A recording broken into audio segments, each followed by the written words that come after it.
¿Qué los inspira a ustedes a llegar todos los sábados, a estar acá, cierto? Y creo que aparte de su compromiso político, ético, pedagógico de cada uno, pues seguramente también acá ha pasado cosas que les han dicho como, oiga, no, está chévere, yo voy el otro sábado, está bueno, yo sigo el otro sábado, venga, está chévere tal cosa. Entonces, de verdad, como siempre lo hago, muchísimas gracias por tomarse el tiempo, por estar acá, por haber madrugado un día sábado lluvioso. Bueno, es un poco también esta ciudad lo que nos trae. Para ubicarlos nuevamente, la semana pasada estamos en el eje ya que hemos denominado Pedagogía, la Memoria y Verdad, ¿cierto? Que es este bloque que estamos trabajando. Arrancamos con la profesora Rosaludi trabajando alrededor de esta pregunta, esta noción emergente o campo emergente, algunos dirían, todavía como que está ahí como en la discusión tanto académica como en el terreno de lo más práctico, y es Pedagogía de la Verdad. ¿Eso qué es? ¿Qué es la pedagogía de la verdad? Si lo pensémoslo. Vamos a hacer pedagogía del informe, pedagogía de la verdad, ¿eso qué es? Entonces la profe nos daba unos primeros puntos y entramos a discutir también eso que tiene que ver con la narrativa instalada, con lo cultural particularmente. Y creo que ahí nos metimos en un rollo chévere de entender y comprender, bueno, esto que es el conflicto y la guerra, cómo ha, ¿cierto?, impactado y se ha vinculado a lo cultural tan de fondo. Bueno, no entraré en detalle porque ya la idea es hoy. Y hoy tenemos una invitada también que hace parte en este momento, ya nos contará más largo todo su recorrido académico y pedagógico, pero en este momento hace parte de un instituto, ¿sí?, que es el IDEP, que se encarga, como algunos saben, algunos no, de promover la investigación con los y las docentes de la ciudad. Es un instituto que realmente en su camino ha permitido que muchos y muchas profes de los colegios públicos también estén investigando, estén construyendo conocimiento, y la profe es asesora, bueno, en este momento creo que era el despacho, pero bueno, ahí tengamos cuenta que hay un cambio ahí en su rol, en la dirección. Entonces Amanda es la profe que va a estar el día de hoy, y vamos a meternos en un rollo que ustedes leyeron, esperamos que lean también, pues porque hace parte de la autonomía de cada uno y de unas horas que tienen ahí también ustedes comprometidas, y nos metimos con los impactos que ha tenido la guerra en los colegios del país. Sí, como que a veces decimos, bueno, y esto de hablar de paz en medio de la guerra, ¿qué implica? Pues bueno, te vamos a contar. Entonces, voy con cuñas de cosas rápidas, es ahorita en el descanso, que esperamos que sea sobre las 9:30, depende un poco de la conversada y de las preguntas. En el descanso voy a estar ahí mirando el tema de asistencia para que algunas que tienen preguntas sobre algunas fallas que no están, bueno, ya lo vamos a revisar con calma, tranquilos, tranquilas. Y porfa no olviden que la semana pasada arrancamos, hoy seguimos con una actividad chévere de co-creación, que estamos ya co-creando nuestra herramienta de estrategia pedagógica que va a salir producto de este trabajo. Hablamos ya con un compañero, creo que es Cristóbal, ¿no? Juan Carlos. Con Carlos hablamos de una cosa muy chévere, y es que el libro que hoy van a ver, que muchos de ustedes revisaron, que es el puente está quebrado, del profe Ruiz, trae cosas muy bacanas, pero él lo entregó antes de la presentación del informe. Ustedes, nosotros, estamos viendo una cosa muy novedosa que puede ser muy chévere, y aprovechemos que estamos con Banco de la República, con Centro Memoria, ¿cierto?, con entidades, con el IDEP, porque podemos publicar algo que no ha hecho nadie, y es construir herramientas y estrategias después del informe. Nadie ha hecho eso en ningún lugar del mundo. Ustedes serán los primeros. Entonces, pues, oiga, aprovechen esta oportunidad, no siempre lo que uno escribe, produce, se lo publican tan fácilmente, y algunas de las herramientas saben que van a quedar publicadas, depende de lo que pase. Yo todavía no me hago ninguna expectativa, nada, yo estoy como muy esperando a ver qué se mueve, pero lo que pase seguramente va a permitir que tengamos un producto, no sé, un libro, una página, no sé todavía qué va a pasar. Entonces hoy aprovechen la jornada de hoy para que tengamos esta discusión, y sin más preámbulo, pues realmente muy contento de que aceptes esta invitación, de cada invitado o invitada que ha venido. Los dejo con la profe Amanda. Muy buenos días a todos y todas. Agradecer en primer lugar al Centro de Memoria, Paz y Reconciliación y a su director, nuestro querido José Antequera, a Miguel Franco por el liderazgo de este proceso formativo y a Marieta Quintero de la Universidad Distrital, pero sobre todo a los maestros y maestras que están haciendo los procesos creativos de acompañar el diálogo y de pensarnos esto en el futuro inmediato. Bueno, yo voy a compartir con ustedes algunas reflexiones en torno, me pidieron que me moviera por el escenario, no, me parece performático, retador, pero pues es un salón de clase grandote, soy docente, soy maestra de hace muchos años, desde la básica, pasando por procesos con jóvenes desescolarizados, en pregrado y en posgrado, básicamente en maestría y doctorado. Pero ante todo, pues soy maestra, me formé como maestra en la Universidad Pedagógica. Creo que la docencia es una profesión maravillosa dentro o fuera del dispositivo escolarizante. Educar es una labor que muchos llevamos como vocación. También hice trabajo comunitario en algún momento, hice procesos de educación popular. Llevo muchos años investigando sobre el tema de la formación ciudadana desde una perspectiva histórica,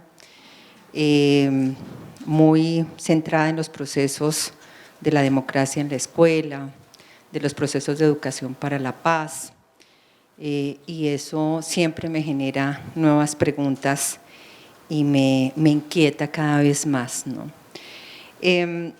Quise llamar a esta conferencia Guerra, Escuela y Verdad, coordenadas históricas para no perderse en el olvido. Y esto parece ser un cliché cuando uno dice que quien no conoce su historia está condenado a repetirla, a veces como tragedia y otras como comedia.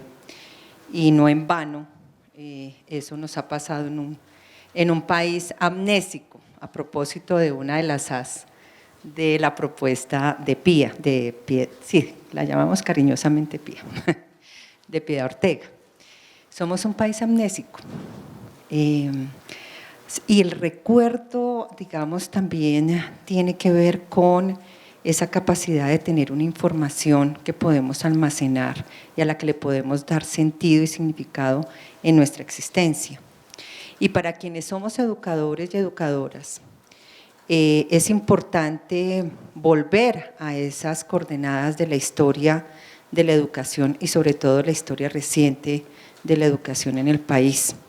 Aquella que nos habla de una escuela que parece no haberse transformado para algunos, que sigue siendo tradicional, que sigue siendo una escuela encerrada, enclaustrada, pero para otros, y conociendo esas coordenadas históricas, podemos decir que esa escuela de la modernidad ya no está más, que hay una escuela que emerge en la contemporaneidad con otros rasgos, con otras demandas, con otros sujetos visibles y que nos lleva a preguntarnos por esa vida paralela de la escuela a la vida del país y a todo lo que ha significado esta horrible noche, cómo la han vivido los maestros, las maestras, cómo la han vivido los estudiantes, cómo la han vivido las comunidades, las rurales, las urbanas. Y parece ser que en esos diagnósticos existieran muchos países dentro de este país y muchas escuelas y muchas formas de educar en este país.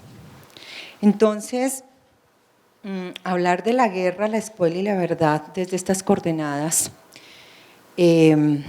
pretende mostrar unos hitos históricos y quizás ustedes mismos desde su propia biografía vayan haciendo esa línea de tiempo en qué momento estaban de su existencia, en qué mundo paralelo ahora que está tan de moda el multiverso se estaba dando ese proceso formativo en ustedes también mientras sucedía lo que sucedía en el país.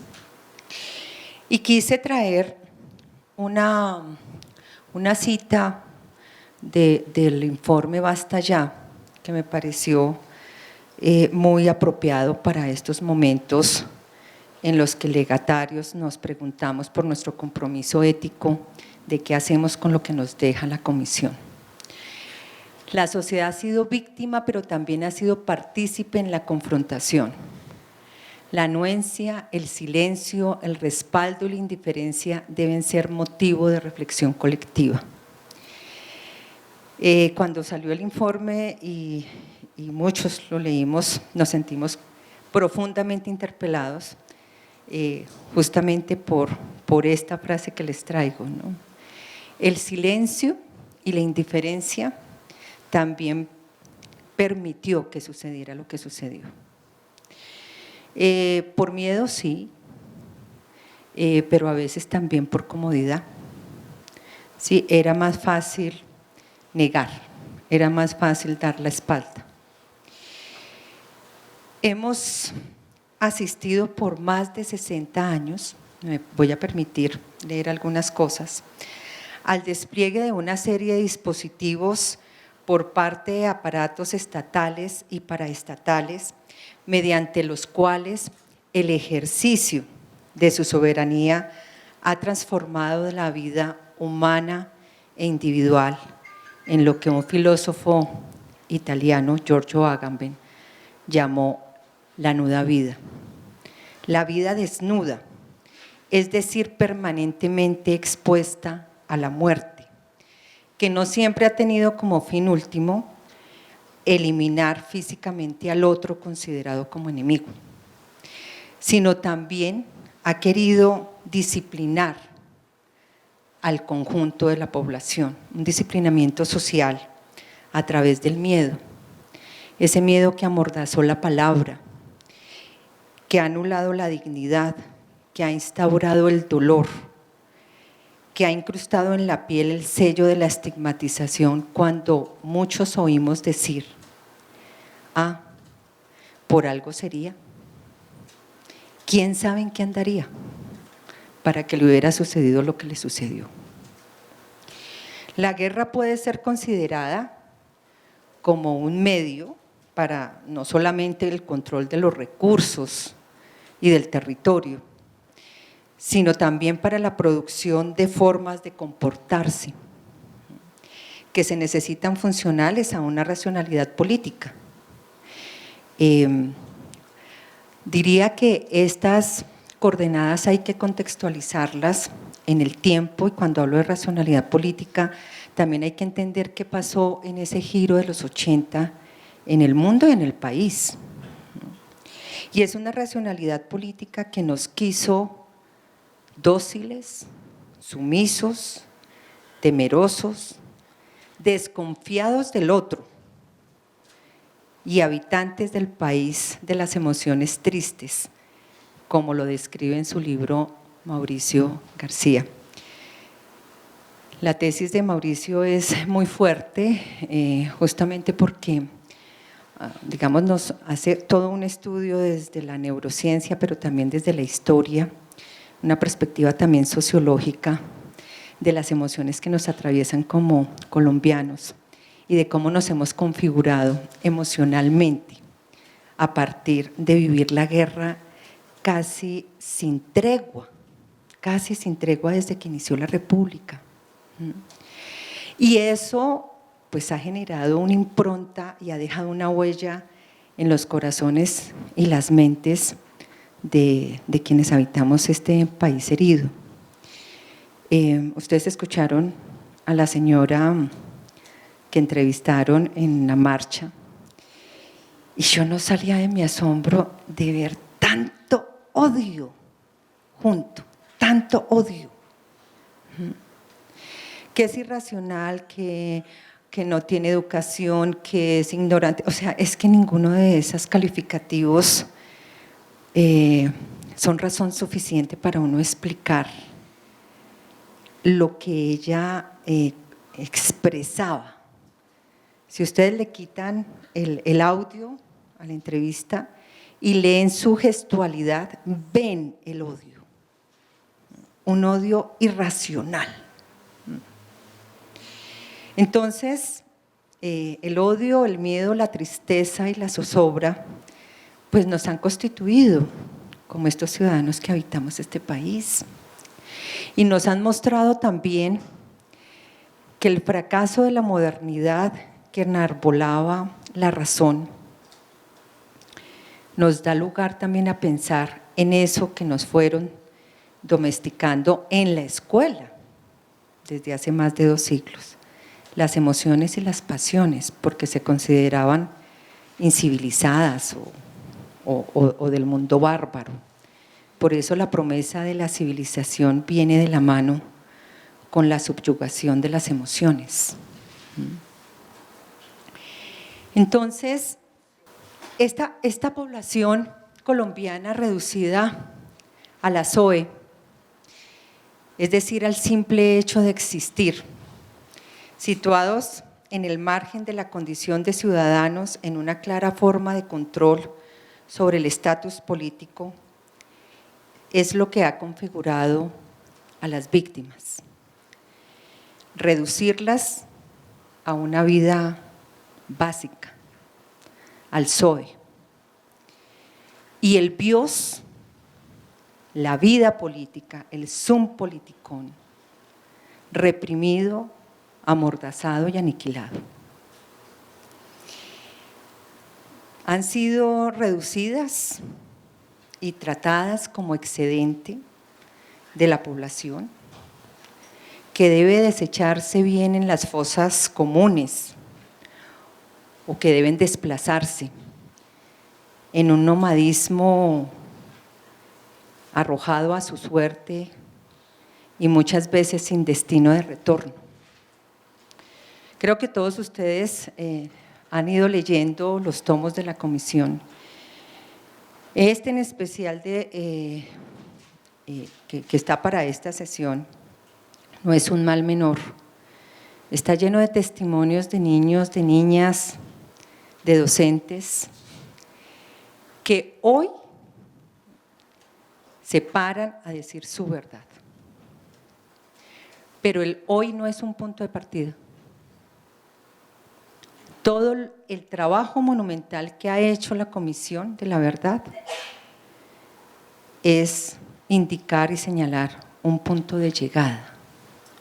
Porque desde hace muchos años se ha tratado de defender la verdad de las víctimas por ellas mismas. Lo que pasa es que sin las mayores condiciones y garantías, a muchos y a muchas de ellas les costó la vida. Hoy celebramos que se vuelva una política. Yo tengo cierto reparo con el término, sobre todo cuando eso se vuelve una acción normativa y cuando se decreta, porque la política no funda la práctica, es al revés. Son las prácticas y las experiencias de las movilizaciones sociales lo que puja y tensiona para que se consolide y se configure la política pública. Es decir, que la política pública es el punto de llegada de las aspiraciones, ¿cierto?, y de las luchas sociales, no al revés. El estado de excepción se volvió una constante en Colombia. Es decir, que en muchos lugares no hay protección jurídica alguna y el ciudadano se corresponde a lo que Agamben llamó el homo sacer. Muchas de nuestras zonas geográficas se han convertido en eso que ese mismo autor ha llamado el campo, lo que denomina como el lugar, como el no lugar paradigmático de las políticas del exterminio. Y eso está constatado, muchos de ustedes saben los hornos crematorios que han habido en el país. No tenemos que ir a reconocer esas prácticas homicidas en la historia nazi, la tenemos muy cerquita, más cerquita de lo que pensamos. Aquí en la calle 63, la casa de pique que recién descubrieron. En eso nos hemos configurado, en un campo y en un espacio de excepción.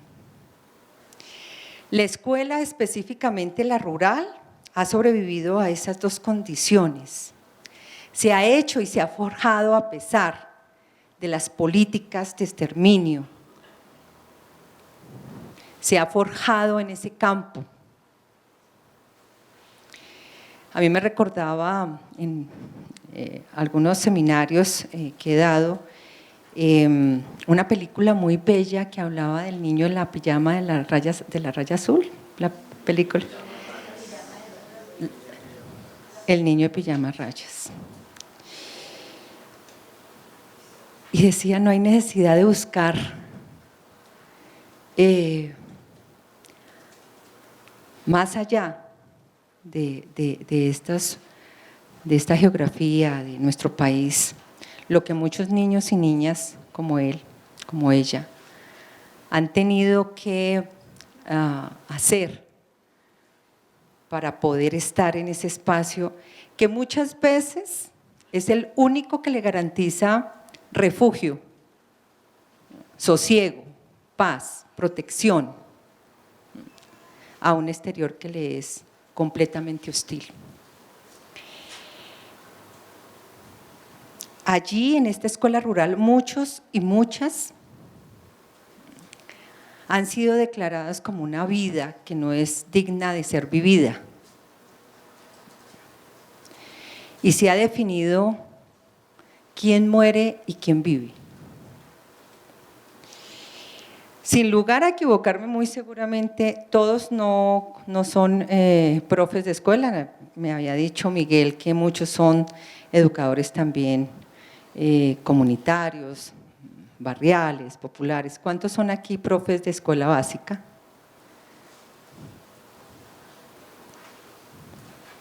Bien. ¿Y los otros son educadores de la básica? ¿Cuántos son educadores populares?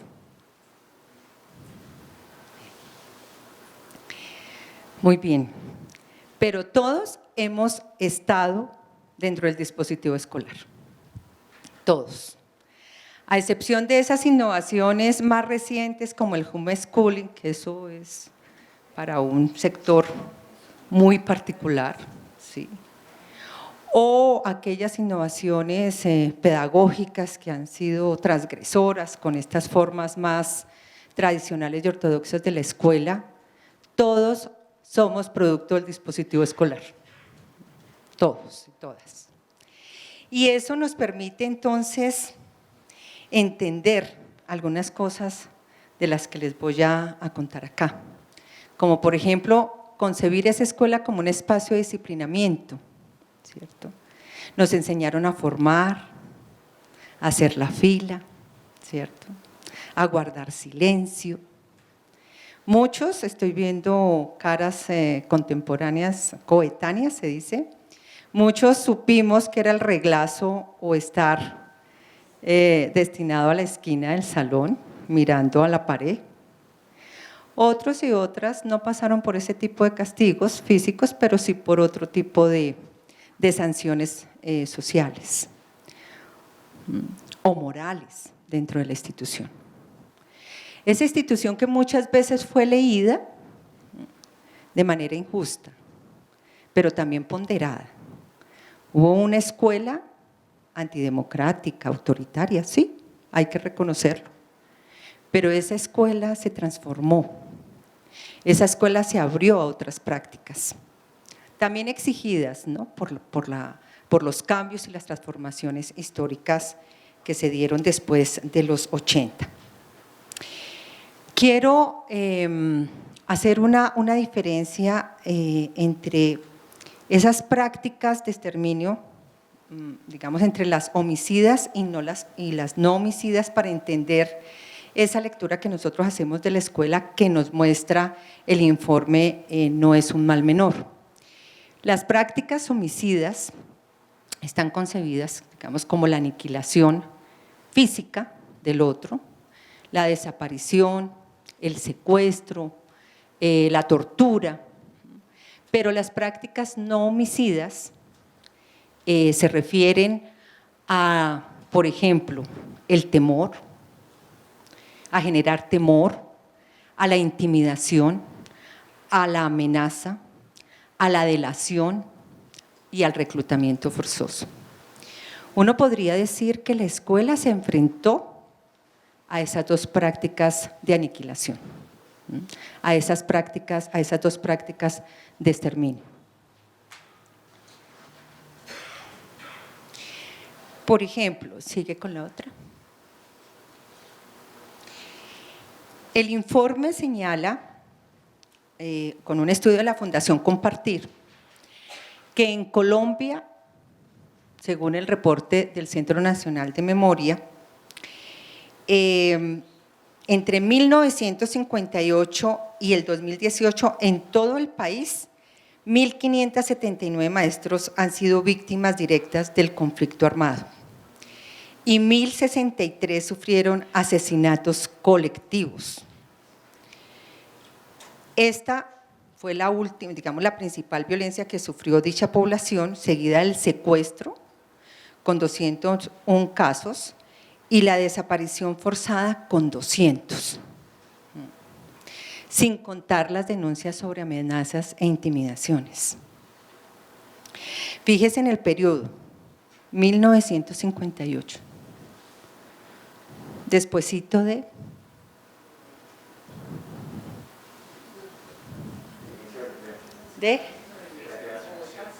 Bogotazo y toda la primera violencia bipartidista que se da. Sin embargo, los estudios sobre la violencia en la escuela y esa relación guerra-escuela no está lo suficientemente documentada. Hay muy pocos estudios, uno creería que hay, pero no, hay muy pocos estudios que dan cuenta de eso, y muchas de las cifras sobre estas intimidaciones y asesinatos de maestros los contabiliza la Federación Colombiana de Educadores.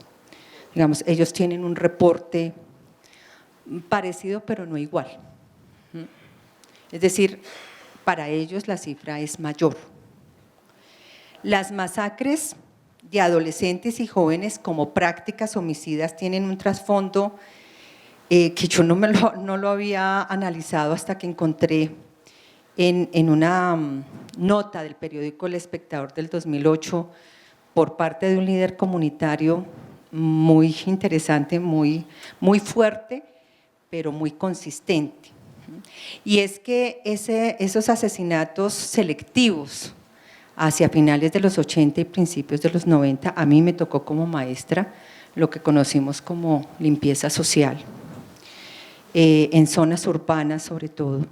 A mí me pasó con 11 estudiantes de un curso que tenía, fueron asesinados en Juan Pablo II, en Ciudad Bolívar, cuando yo era maestra de allá, en una fiesta. Y esa práctica no solamente es por el incumplimiento de las normas, sino que hay una economía de estas políticas de muerte que es evidente en lo que señala este líder comunitario. Dice, si estos jóvenes que tienen problemas están identificados, ¿por qué no los inscriben en un proceso de resocialización? La respuesta es simple, porque es más barato matarlos. Y efectivamente esa fue una economía de muerte. Que lo haya dicho un líder comunitario le da todavía más peso.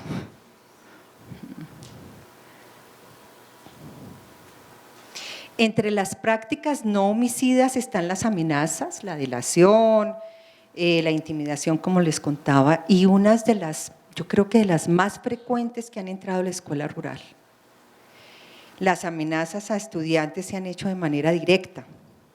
Los distintos actores armados han asumido la escuela como un espacio potencial para el reclutamiento, pero también como espacio peligroso donde se gesta el enemigo. Así la vigilancia, y ustedes lo leyeron en el informe, se daba por parte de los actores armados, inclusive dentro del aula de clase. Y a la salida se le preguntaba a los estudiantes qué les habían dado. Esta no es, digamos, una referencia del informe, lo escuchamos de viva voz en el 2012, entre el 2012 y el 2016, que hicimos una investigación en colegios del Meta, en escuelas de Córdoba y en una escuela de Putumayo. Nosotros muy ingenuamente desde el instituto mandamos unos profes de aquí a Córdoba en un encuentro que estaban haciendo sobre ciencias sociales, porque nos pareció magnífico y muy creativo por parte de las profesoras, de 2 profesoras, unas unidades didácticas que estaban haciendo sobre la toma y la retoma del Palacio de Justicia. Muy bien estructurado, muy bien documentado, didácticamente impecables. Y dijimos, pues que vayan las profes y socialicen esto allá en Córdoba. Llegaron las profes después de contar su experiencia y les dijimos, ¿cómo les fue? Y dijo, mal. Porque nosotros empezamos a decir esto en pleno auditorio y nadie dijo nada, sentíamos un silencio extraño. Solo cuando salimos a tomar el café se nos acercan unos profesores y nos dijeron, ¿ustedes en qué estaban pensando? ¿Cómo se les ocurre venir a decir aquí, en este contexto, que eso puede ser posible de ser enseñado? Si a nosotros nos vigilan constantemente los contenidos que damos en las clases. Y se paraban en la puerta a preguntarle a los estudiantes hoy qué habían visto en ciencias sociales. Y ahí viene el primer comentario sobre las reformas curriculares. Una de las áreas más debatibles, con más tensiones y que han tenido reformas a destiempos, ha sido el área de ciencias sociales. Fue la última en sacar lineamientos curriculares en el 2002, cuando en 1996 se sacaron los lineamientos curriculares de todas las demás áreas establecidas en la Ley 115. No es gratuito, por ejemplo, que alrededor del currículo de ciencias sociales salgan a su vez múltiples cátedras, porque con las cátedras históricamente también hemos querido subsanar las crisis sociales, porque a la escuela se le demanda también eso, ¿no? Que ayude a contener. De hecho, para eso fue creada la escuela moderna, para ayudar a contener. La cátedra de la paz es una de las tantas cátedras. La primera cátedra fue la cátedra bolivariana después del Bogotazo. Se quería forjar una unidad nacional a partir de la cátedra bolivariana en 1953. ¿Cuántos se acuerdan de la cátedra bolivariana y la cátedra de Mutis? No puede ser. Yo tengo aquí personas que son de la misma edad mía o un poquito más. Sí nos acordamos, ¿cierto, profe? ¿Eso fue en qué año? Como en el 84, la generación nuestra, que estábamos cursando bachillerato, teníamos cátedra bolivariana y cátedra de Mutis en Belisario, con el gobierno de Belisario Betancur. Bien, entonces, digamos que también desde el currículo se gobierna, se disputan los conocimientos que se imparten y los conocimientos también instauran unas verdades. Y esta verdad de la que estamos hablando ha estado oculta todo el tiempo. Esa no aparece en los textos, esa no aparece en las propuestas de las mallas curriculares, digo de manera explícita, porque hay maneras eufemísticas de llamarlos y decir, sí, pues se está dando lugar a que se hable del conflicto y de la guerra. Solamente hay un documento que yo encontré en este estudio que hice desde el nacimiento de la República hasta el 2004, y fue una investigación de muchos años, y solamente encontré un documento que habla de guerra, no de conflicto armado, de guerra, que ahora se los voy a mostrar.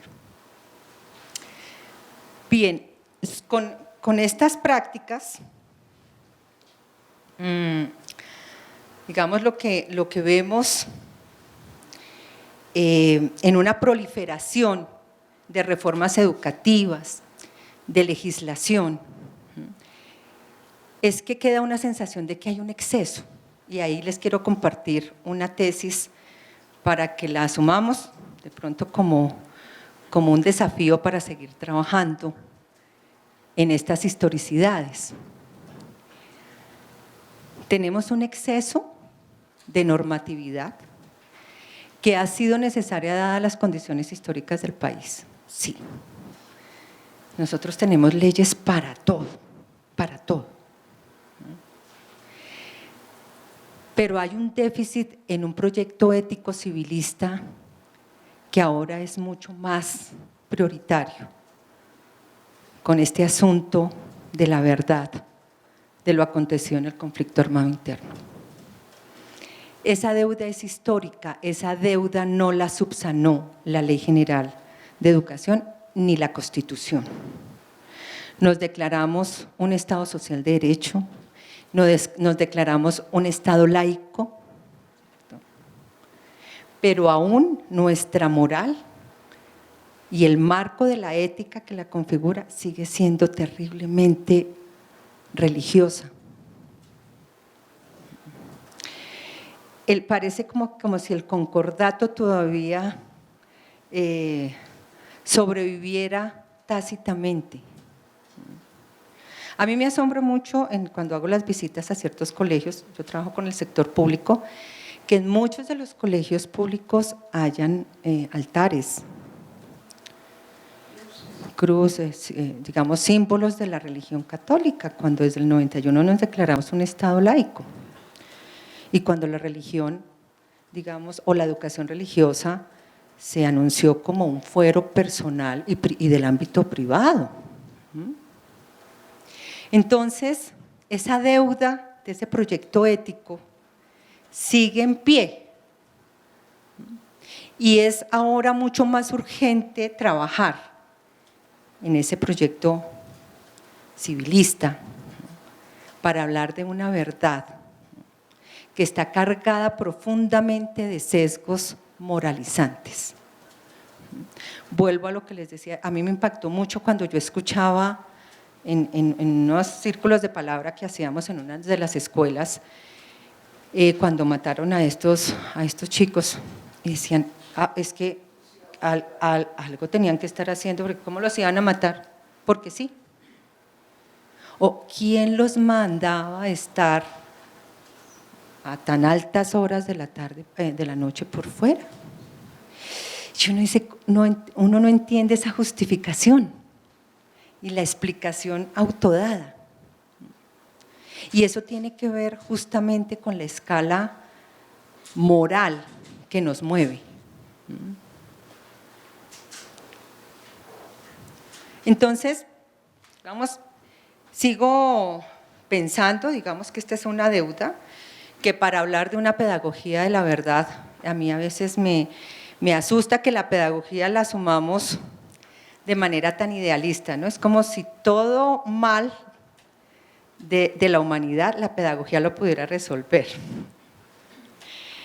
Cuando alguien nombraba, me decía, es que vamos a leer las pedagogías de la crueldad de Rita Segato, unas lecturas feministas, alguien me decía, pero ¿cómo se le ocurre poner ese título a la pedagogía, ¿no? Como algo sacro, ¿no? La pedagogía es algo sacro, es algo que nos liberará, ¿no? Nos hará libres.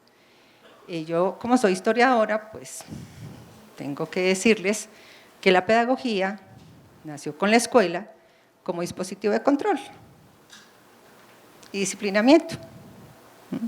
Eso no significa que sea malo o bueno, porque la escuela es la encargada de transmitir los códigos culturales, ¿sí?, en las que se insertan las nuevas generaciones. O si no, pues ¿cómo hacemos? Hay un mínimo, digamos, de consenso que nos permite construir esa idea de unidad, ¿cierto? Y para eso sirve la escuela. Pues acuérdense de la escuela nacionalista o la escuela patriótica, ¿no? Cuando nos enseñaban, o bueno, nos enseñan, creo que todavía lo enseñan, ¿cierto? El himno nacional. ¿Sí? ¿Eso lo siguen enseñando? Todos los días suenan Caracol a las 6. ¿Cómo, profe? Todos los días suenan Caracol a las 6 de la mañana. Todos los días. Y todavía hay izadas de bandera y todas comienzan con el himno nacional. Y el himno de Bogotá, que es todavía peor, ¿no? Ese sí hay que analizarlo bien. Bueno, esas son prácticas de la Escuela de la República que nos permite generar identidad con la nación. O sea, no estamos diciendo que sea bueno o malo, ¿sí? ¿Subsisten? Pues sí, imagínense, hace 2 siglos larguitos subsisten. Hay prácticas de esa escuela que todavía subsisten.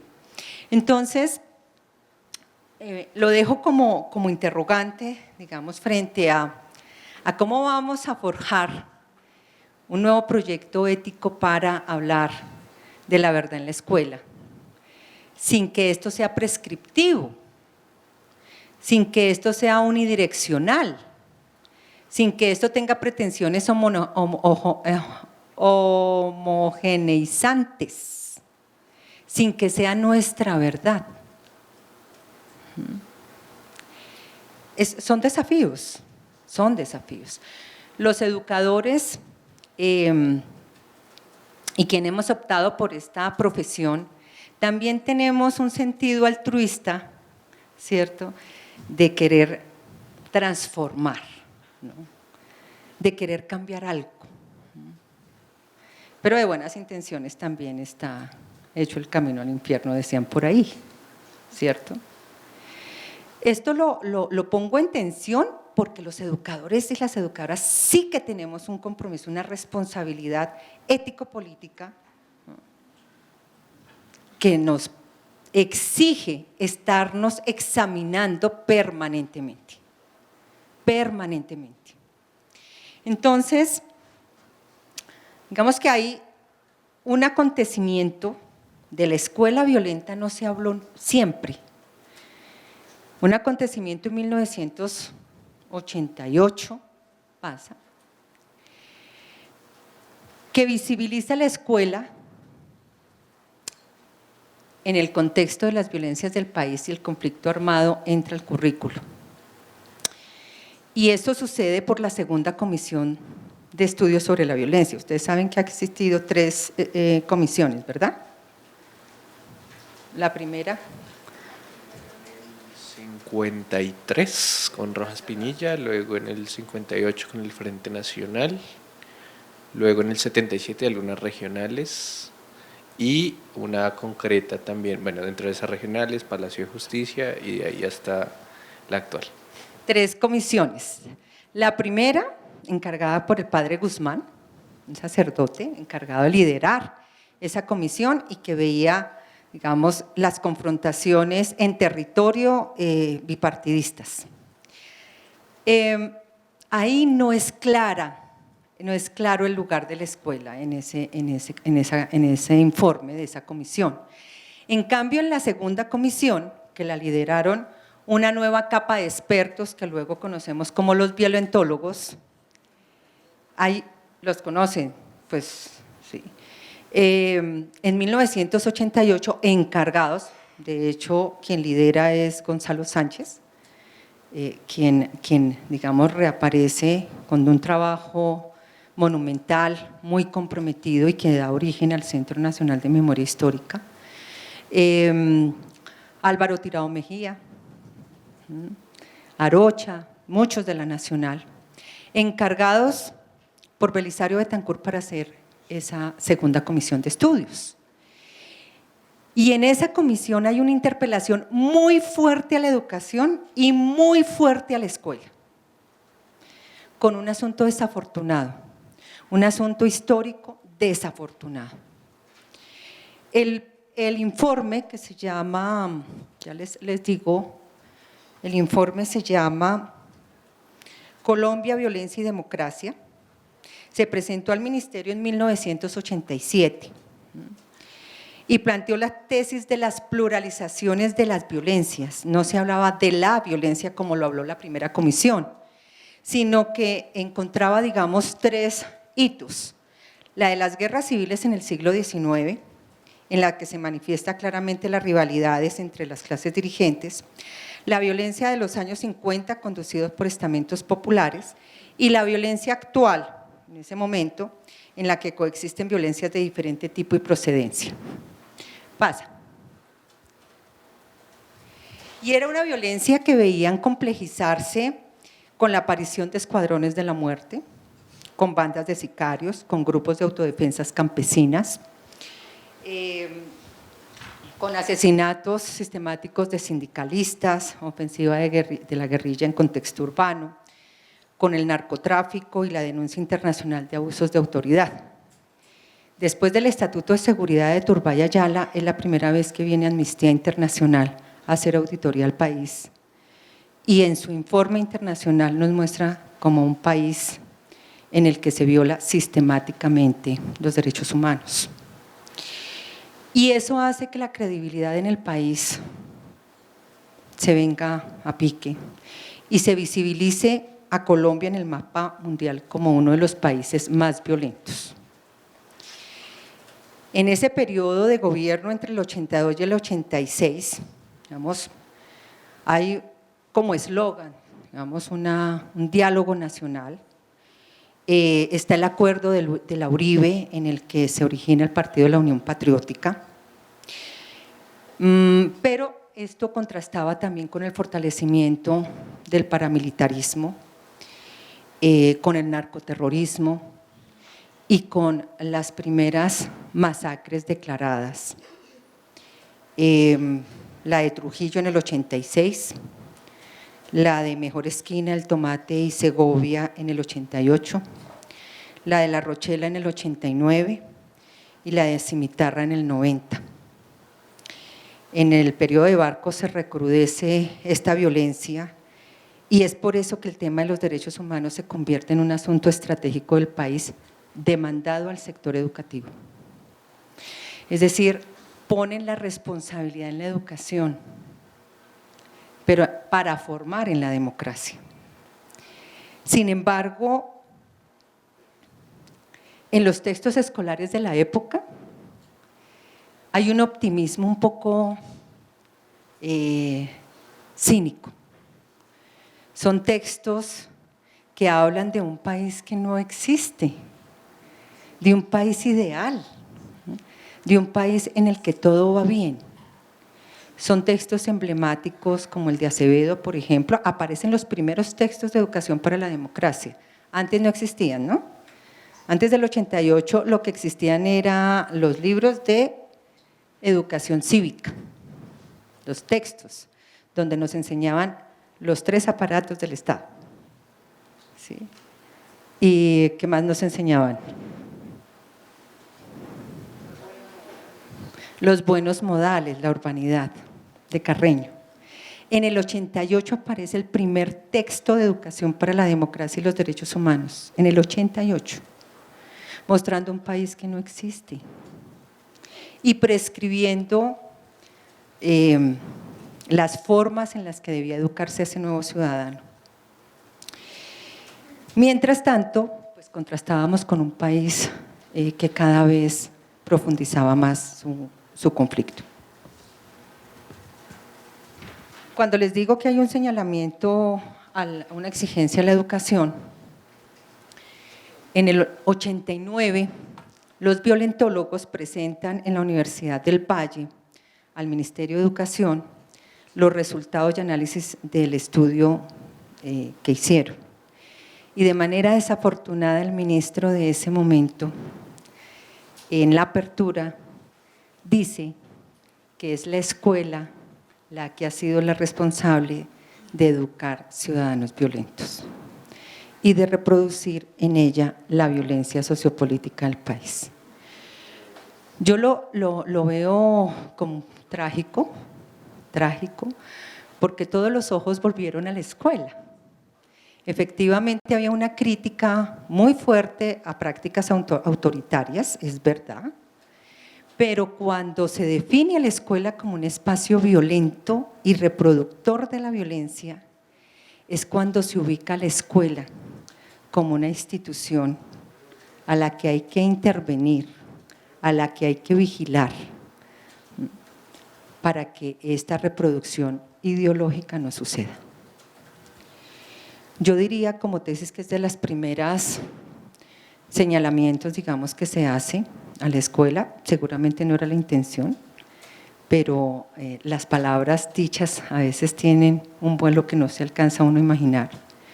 Y aparece un texto que además describe lo que es esa escuela violenta. Los profes saben de qué libro estoy hablando, ¿cierto? La escuela violenta, de Parra Sandoval. Claro, describen una escuela antidemocrática, describen una escuela donde el maestro es unidireccional en su relación, donde no existe la voz del estudiante y demás, pero denominar la escuela violenta hace que aparezca justamente en clave de actor dentro de las violencias, dentro de los actores que generan violencia. Y por eso el mandato de democratizarla, así como el mandato de democratizar a la sociedad colombiana en pleno. Claro, pues un país lleno de ciudadanos violentos, pues había que reformarlos, perdón, educarlos. Había que educarlos, había que reeducar para la democracia, la paz y la convivencia. Estos son términos que aparecen también en este periodo que antes no estaban y que les exige a los maestros formarse para eso. Y formarse implicaba crear instituciones adecuadas con el conocimiento suficiente para llevar a estos maestros a que reprodujeran, digamos, estas prácticas democráticas en sus aulas. Eso implicó, pasa antes, la creación de la Consejería Presidencial para la Defensa y Protección de los Derechos Humanos, y la traigo a colación porque es una institución que no es del Ministerio de Educación Nacional, es lo que después se iba a convertir en la oficina del Alto Comisionado, o es lo que deviene en esa figura. Y es importante decir que no es, digamos, una acción del Estado desde el sector educativo, sino desde el sector de gobierno, que crea esta instancia y que con profesores y profesoras que participaron en el movimiento pedagógico sacan una cartilla que es Educar en Democracia, que recoge no solamente las recomendaciones de la comisión, de esa segunda comisión de los violentólogos, sino también la visita, lo que proponía, digamos, la visita del relator de las Naciones Unidas sobre ejecuciones sumarias y arbitrarias, que pedían que se educara a todo el país en el tema de derecho internacional humanitario, fíjense desde la fecha, y en el tema de educación de derechos humanos. Ahí a mí me parece importante señalar la participación de los profesores del movimiento pedagógico porque es algo también invisible en la historia reciente del país. Y creo que estamos cumpliendo 40 años de movilizaciones. Y esa movilización es importante y esta historia es importante porque esta no tiene correlato en el informe. Digamos, el informe muestra a la escuela que es atacada, ¿sí?, a los maestros y maestras, a los estudiantes, pero no tiene un correlato en la historia de la educación reciente del país.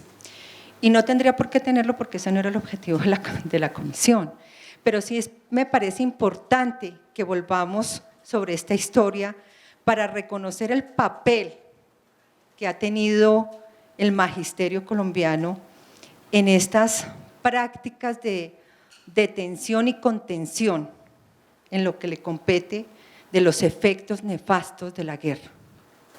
Y pues por supuesto nosotros sabíamos lo que implicaba eso, lo que implicaba que llegara, nosotros sabíamos que eran camionetas negras, entonces sabíamos, por ejemplo, con mi hermana y con mis primos que la instrucción era meternos debajo de la cama, y no estoy hablando pues de una zona rural muy alejada de Bogotá, son los barrios periféricos, seguramente uno muy cercano al que tú refieres cuando refieres la pérdida de tus estudiantes, es la Loma de Potosí, de Jerusalén, en donde pues llegaba todo el conflicto traducido no solamente en bandos guerrilleros, paramilitares, sino además algo que lo que yo entendía era que era legitimado por todo el mundo, porque todo el mundo sabía que los fines de semana se hacía limpieza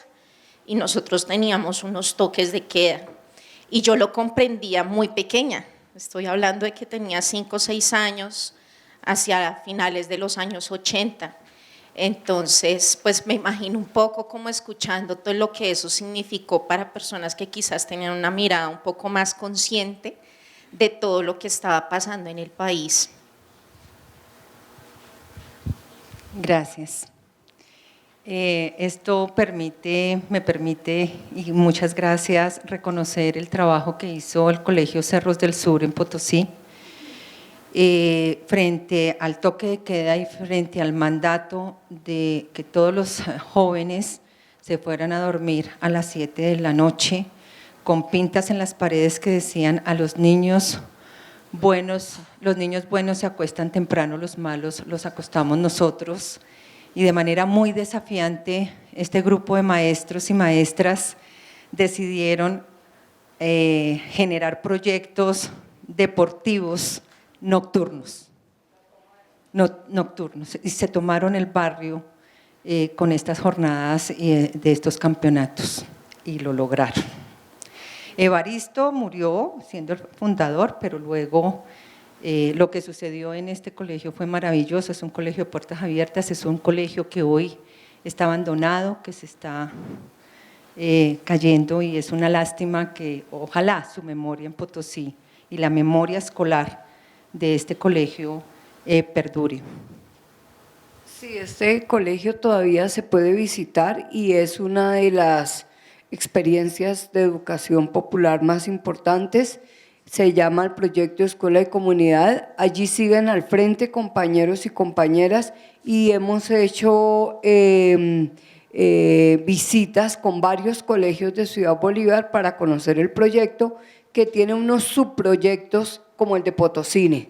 Entonces tiene una construcción alternativa de cine y trabajan con el cine, pero también tienen lo de huertas, también tienen lo de astronomía y otros proyectos. Entonces, a pesar de que hoy no hay gran cantidad de estudiantes, allí siguen varios proyectos. Gracias. Profe, muchas gracias. Bien, la última reforma lo que muestra es que el currículo ya no importa. En el currículo hay muchas cosas que se pueden definir, seleccionar y demás, y viene todo el proceso enfocado en la evaluación. Pero en especial en 1999, yo creo que a esto también hay que hacerle justicia histórica, aparece una propuesta del Ministerio de Educación Nacional con quien luego sería designado como comisionado, con Manuel Restrepo Yusti, y es la Pedagogía y Escuela de Desplazamiento. Yo encontré ese texto refundido en el archivo del Ministerio de Educación. Después le hice el rastreo que tanta apropiación había tenido en territorio, realmente fue mínima, pero es el único documento que me parece salirse de lo ordinario, pero como documento prescriptivo, pues finalmente habrá que ver cuáles fueron los alcances que tuvieron en las comunidades escolares y en los procesos formativos de los maestros. Pasa, porque creo que ya se me va acabando el tiempo. Fíjese en los objetivos de esa propuesta.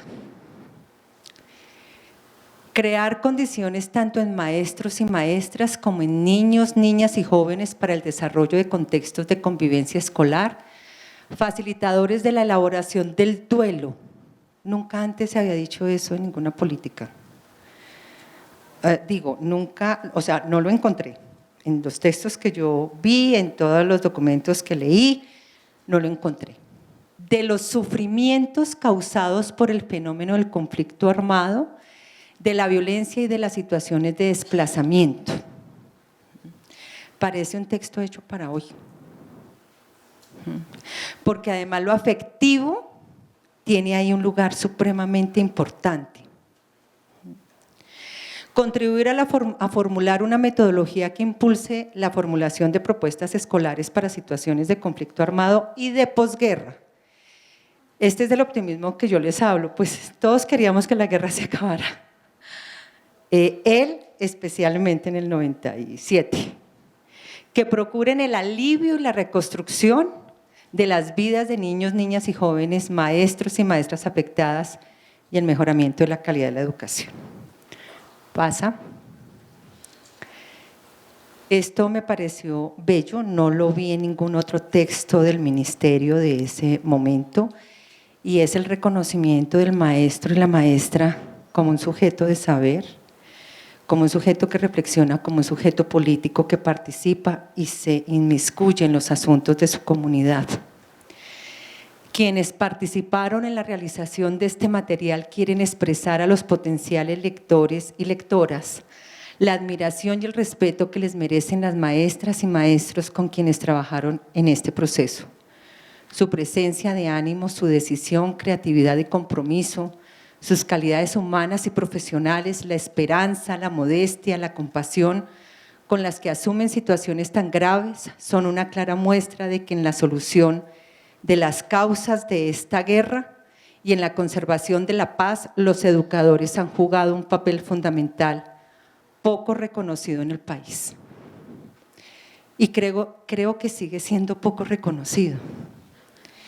Ustedes vieron, no sé si se aproximaron a todo el material y los recursos audiovisuales que hay en la página de este informe. Y todas las experiencias escolares lo dejan a uno sin palabras.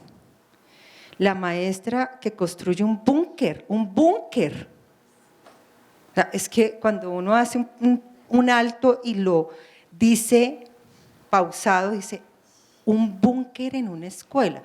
Pues sí, lo de Siria nos parece a nosotros a través de la pantalla algo que puede no suceder acá.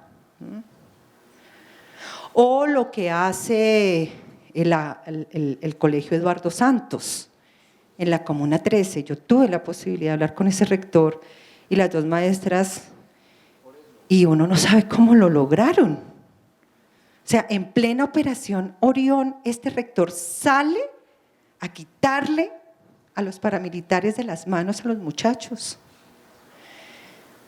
Y no es la palabra correcta la que iba a usar, la instalación que tiene en uno de los salones, cuando uno llega encuentra 27 sillas de preescolar y cada una tiene una flor,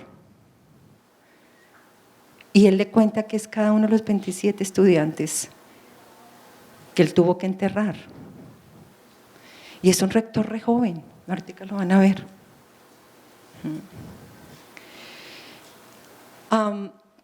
Entonces creo que seguimos también en deuda con muchos maestros y maestras y que hay que visibilizar eso que han hecho en muchos territorios para lograr hacer de esa institución una institución de vida y no de muerte. Me decía un rector en Orito, Putumayo, que tenía que salir a negociar en la mañana con un actor y decirle, no, mire, es que los muchachos, es que ahorita los llamaba pues para que entregaran los pelados. Le decía, no, es que tienen campeonato en la tardecita.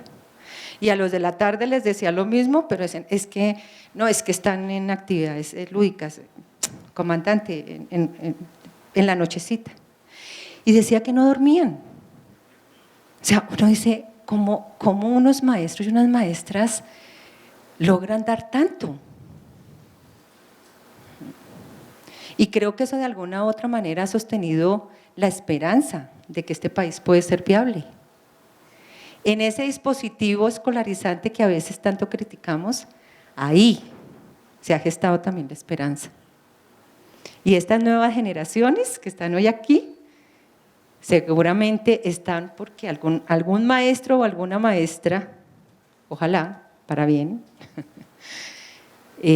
logró hacerles creer que algo distinto puede suceder y que algo mejor está por venir. Paso. Este es como una especie de decálogo que está en esa propuesta de pedagogía y desplazamiento y que Justi recoge literal de comunidades educativas afro y que se convertiría en el derrotero de lo que se supone sería una escuela para el desplazamiento, una pedagogía para la escuela del desplazamiento. Y decían estos profes, en lugar de aprender a hacer, hay que aprender a olvidar. Sobre el olvido y la memoria también hay mucha discusión, pero quizás es importante olvidar después de haber recordado. A veces la mente necesita olvidar. En lugar de aprender a hacer, hay que aprender a no temer. En lugar de aprender habilidades, hay que aprender a reconocer el nuevo entorno. En lugar de crear ambiente de aprendizaje escolarizado, hay que construir ambientes de convivencia y duelo colectivo. En lugar de talleres de tecnología, hay que hacer talleres de tratamiento de conflictos.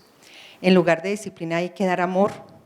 En lugar del regaño, hay que extender las manos dispuestas al abrazo cariñoso y solidario. En lugar de las tareas cotidianas, hay que crear expectativas por el juego y las dinámicas que se harán el otro día. En lugar del temor al río o en general por el entorno, hay que invitar a la competencia lúdica que estimule a los mejores nadadores, al mejor pescador, al mejor panguero y que se opere el exorcismo a los signos de muerte que a veces comporta. En lugar del apresurado interés de cumplir con el pensum, hay que idearse la forma de alargar el recreo, de inventar paseos y de aumentar las sesiones de cuentos, relatos e historias. En lugar de cerrar la escuela, hay que abrir sus puertas a los abuelos, a los padres y a los familiares para que cuenten cómo se hace una panga, cómo se corta un árbol y cómo se logra sacar el pez más grande del río. Hay que traer las madres para que enseñen las propiedades curativas de las plantas, los misterios de hacer un arroz con coco, además de esto, para que conjuntamente vuelva a crecer la vida. Hay que acercar a toda la comunidad raizal para agradecerles y estimularles por el espíritu de la solidaridad. De todo este decálogo, quizás el que más me conmovió fue el del río, porque ustedes saben lo que significa el río para nuestra historia de guerra. Quiero terminar reconociendo la labor de maestros y maestras nuevamente. Voy a hacer referencia a la que conocí en el 18 y con una última reflexión que quiero leer. La propuesta de abordar la verdad como un bien público es tremendamente poderosa. La verdad de las víctimas ha de ser escuchada y ello ha de garantizarse. Ya se avanzó con el monumental trabajo de la comisión. Ahora los legatarios asumimos el compromiso ético de promover el derecho a esa verdad. Pero como ya se viera en aquella propuesta pedagógica sobre escuela y desplazamiento, hay muchas escuelas que a pesar del control intimidante del actor que gobierna no solo el territorio, sino las conductas de los habitantes, la vida o aquello que me parecía sometido, subsumido, controlado, dominado, revela en el proceso mismo de la expropiación su positividad indomable y primera. Muchos docentes que han nacido de las mismas entrañas de la selva, las montañas y las mesetas han decidido asumir como un estilo de vida, como una estética de su existencia, no la reactividad, no la reactividad al poder que se obstina en dominarle, sino la afirmación de la propia fuerza creadora, la de su vida. Justamente es la decisión de hacer de la vida una obra de arte, que las sensibilidades estéticas y morales se transformen en política como acción de vida. Arte que nos lleva a la ilusión bella de anulación del sinsentido a través de la afirmación de un estilo propio, a la afirmación de la alegría por estar vivo, que no recrear, sino crear nuevas formas de habitar y de habitarse. Solo las voces de quienes han logrado trazar esas imperceptibles pero estratégicas fugas a las mallas de un poder que quiere subsumirlos, acallarlos, son esas voces las que pueden dar testimonio de la potencia del bios, es decir, de la condición política misma de la vida. Allí se constata que aún quedan intersticios de lo que las prácticas de libertad les hace posible. La escuela, por lo menos la de cada uno de estos maestros y maestras que nos relatan en el informe, no es un mal menor, yo lo tengo mal escrito aquí. Cada día se jugaron su propia vida por dar esperanza en una vida mejor y en un país viable. Y que puede ser ese espacio un lugar de animación de la vida y garante de la verdad de las víctimas. El caso del Colegio Eduardo Santos, situado en la Comuna 13 de Medellín, la creación de su museo de memoria que se encuentra allí, en el salón múltiple adecuado para ello, es una forma de reivindicar esa potencia de vida y de la verdad como bien público. Los voy a dejar con este video. Muchas gracias a todos y todas.